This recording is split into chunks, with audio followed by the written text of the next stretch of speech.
Hi, I'm John Green, and this is Crash Course Big History, in which we'll be looking at the history of, everything. I'm talking about 13.8 billion years from the Big Bang to now. I mean, in this series, we are literally going to attempt to tell you the story of what Douglas Adams famously called life, the universe, and everything. Mr. Green, that's not history. That's science, and science is for nerds. Oh, me from the past. Things would be so much easier for you if you would just accept that you are, in fact, a nerd, and that's okay. I mean, look at this picture, dude. Anyway, academics often describe history as all the stuff that's happened since we started writing things down, but they only start there because that's where we have the best information. And yeah, I think that the advent of writing was a huge deal, obviously, but as a start date for history, it's totally arbitrary. It's just a line we drew in the sand and said, okay, history begins now. In big history, we're gonna start history when it really starts, at least we think, at the creation of the universe, and we're gonna end that story where it ends. Please let that be after I die. Well, I guess it'll definitely be after I die. It's just what I want it to be a while after I die. So we're even going to terrify traditional historians by using physics to make some predictions about the future, and we're going to end many trillions and trillions of years from now when the universe itself, spoiler alert, dies, at least in a manner of speaking.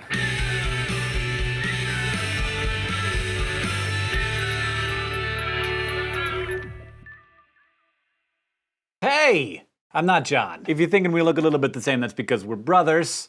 I'm Hank. Anyway, if you want to learn the 13.8 billion year history of the universe in the same amount of time that we usually cover the 238 years of American history, you're not going to get the same resolution. Of course, knowing the names and dates of American history is important, but we just can't do that in big history. There are much broader historical questions in the story of the universe that can only be explored by zooming out to the ultimate scale. As you zoom out, you see a lot more of the picture. The details get a little fuzzy, but we quickly realize that history is everything. Cosmology, geology, biology, social sciences, literature, physics, everything. You might think that such a scale would be filled with way too much detail, but the amount of detail an answer requires depends on the nature of the question. Some questions can only be explored by zooming out. That is what big history does. Speaking of zoomed out, this is Earthrise, one of the most famous photographs of all time. William Anders, an Apollo astronaut, took it in 1968.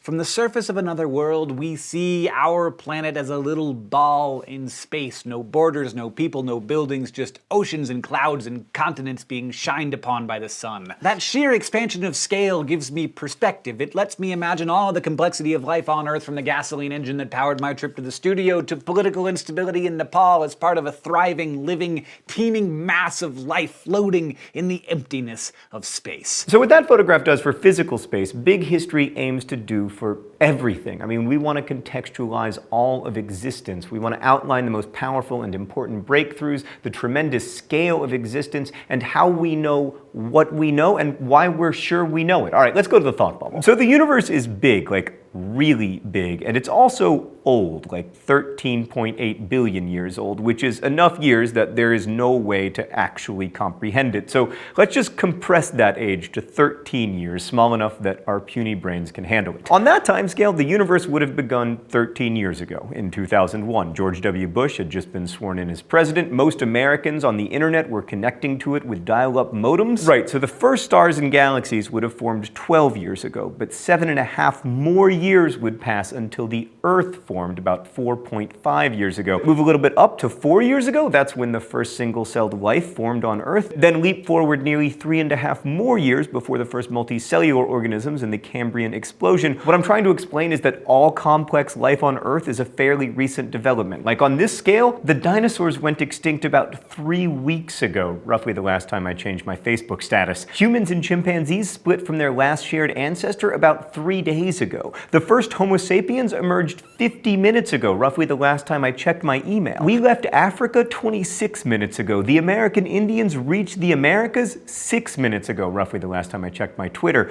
We invented agriculture 5 minutes ago. Ancient Egypt 3 minutes ago. The Black Death 24 seconds ago. The Industrial Revolution 6 seconds. World War I 2 seconds. The Cold War, the first man on the moon, your birth, the internet, the Big Bang, all within the last second. But in many other ways, complex life and humanity are exceptional. Thanks, Thought Bubble. Also exceptional, by the way, the Mongols. Okay, let's begin at the beginning. The Big Bang. Hank, wait a sec. Whoa. I don't understand how we know that the Big Bang is really the beginning. Like, what happened before the Big Bang? Well, okay. Theoretical physicists say that space and time are not two different things. They are two expressions of one thing, space-time. And space-time was created by the Big Bang. Thus, time didn't exist before the Big Bang. So it doesn't make much sense to ask what happened before it.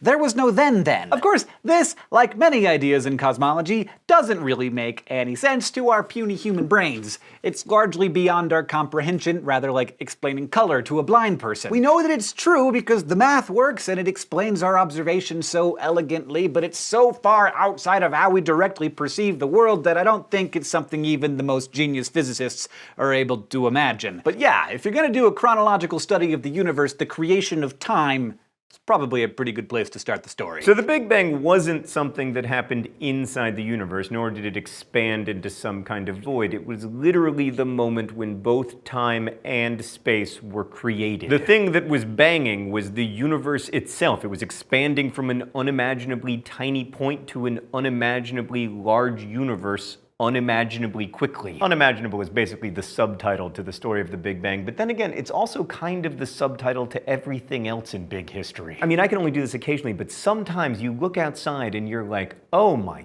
goodness, this is nuts! How did we get trees? Needless to say, we will be talking about that. Anyway, the universe is a hard worker, and it got most of the heavy lifting done in those first few seconds. For comparison, it takes me about 20 minutes after I wake up for me to even get myself into a standing position. But the universe is somewhat more efficient. In the barest fraction of the first second, the universe inflated from something many times smaller than an atom to about the size of a grapefruit. Like, think of it this way, in much less than a blink of an eye, if it had originally been the size of a tennis ball, it would have inflated to over 90 billion light years across. This inflation theory has been well backed up by mathematics for a long time now, but it has recently received some staggering new support from the BICEP project at the South Pole, which sadly has nothing to do with my guns. 10 seconds after the Big Bang, the universe had expanded enough that the normal rules of the universe, with atomic forces and gravity and electromagnetism that we know and love today, were already in charge. All of the antimatter created in the Big Bang had combined with matter and annihilated itself, leaving behind only 1/1000th of the matter created in the Big Bang. And that billionth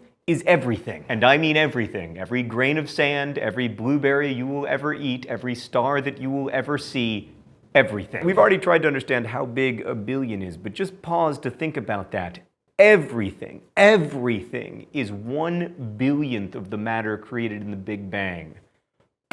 The first law of thermodynamics is that matter and energy cannot be created or destroyed. Everything we have now, we had then. The matter that makes up your body right now has been around since those moments 13.8 billion years ago. It's simply changed form. After just 3 minutes, the universe was cool enough that the nuclei of atoms started forming, just hydrogen and helium back then, the two simplest elements. Keep those two in mind, however, because it turns out if you take a bunch of hydrogen and you wait like several billion years, you might just grow yourself some humans. Let's remember, at this time, the universe was still very hot. I don't want to use the word unimaginable too often, but it was unimaginably hot. The universe remained like an uber hot sea dominated by radiation, but then luckily it simmered down to a balmy 5,000 degrees Fahrenheit about 380,000 years after the Big Bang, allowing matter and radiation to separate. And remember, matter is just a more congealed form of energy. I mean, you are a somewhat firm bag of energy. In my case, not that firm. So anyway, at 5,000 degrees Fahrenheit, radiation was finally able to move freely through the universe, and we see that radiation today as the end of the dark ages that followed the Big Bang and the beginning of a brilliant flash that we call cosmic background radiation, which is a great name for a band. Physicists call it the fingerprint of the universe, and it's one of the most important pieces of historical evidence we have for the Big Bang because CBR is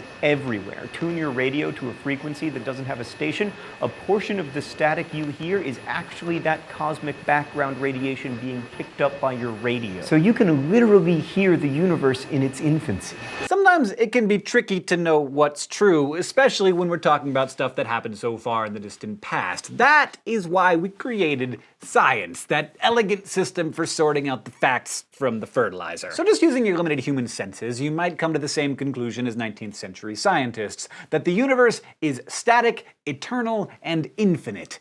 But then, using our minds, if the universe is infinite and contains infinite stars and it has always existed, then the night sky, and the daytime sky for that matter, would literally be filled with stars, so much that day and night would be indistinguishable. This is clearly not the case, so something must be amiss. The universe must either be not static, not infinite, or not eternal. So which is it? You know how when an ambulance drives towards you, the sound waves are compressed and the siren sounds higher pitched, and as it speeds away, the waves are stretched out and the pitch is lower? It's the Doppler effect. Well, here's another name you've heard, Edwin Hubble. He realized that light does the same thing. Galaxies and stars moving away from us have their light stretched out, making it more red, and stars moving toward us have their light compressed, making it more blue. Combined with the work of Henrietta Leavitt, which allowed us to accurately estimate how far away stars are, Hubble was able to determine that stars on the whole are flying away from each other. He discovered that the most remote objects in the sky were all redshifted and were actually other galaxies beyond the Milky Way moving away from us. From here, he built upon the work of Belgian Catholic priest Georges Lemaitre, who hypothesized that the universe began at a single point. Big Bang cosmologists wanted proof, though. They knew that the amount of radiation released by the Big Bang would be massive, and they wanted to see it. It wasn't until the 1960s that it was found, accidentally, by two guys working on an antenna at Bell Laboratories in New Jersey. They were trying to eliminate all the background noise from an extremely sensitive radio antenna, but they found this faint hum coming from every direction. They tried everything they could to get rid of it, including murdering the pigeons that kept pooping on the antenna. Kinda sad, but those pigeons, they gave their lives for one of the most profound discoveries in modern science. A conversation with a local radio astronomer led them to show their findings to an astronomer at Princeton, who confirmed the existence of what had been predicted for years. The final piece of that Big Bang puzzle is that we can see it. Light has a speed. When we look at the sun, we're seeing the light that left it 8 minutes ago. But if we look at something that's 13.8 billion light years away, we're seeing the stuff that happened 13.8 billion years ago. That radiation has been traveling since the very beginning of the universe. Not only can we tell very clearly that there was just nothing there before that,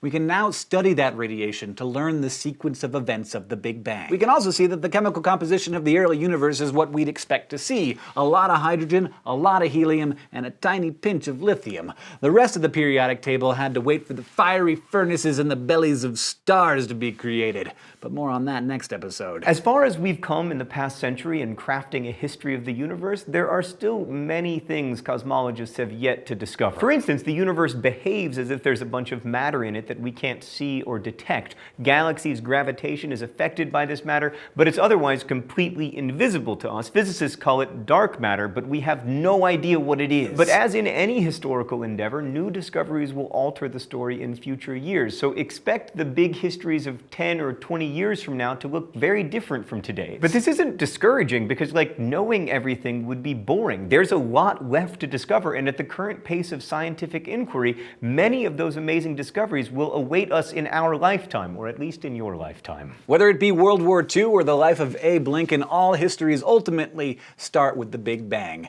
Yeah, it would be silly to start your typical World War II textbook with the Big Bang, but it would be about 100 trillion times more ridiculous to say the Big Bang, the mother of all historical events, was not history. And that's why big history reaches into the lives of every person on this tiny speck of dust we call home, regardless of nation, class, or creed, and forms our common story. See you next time.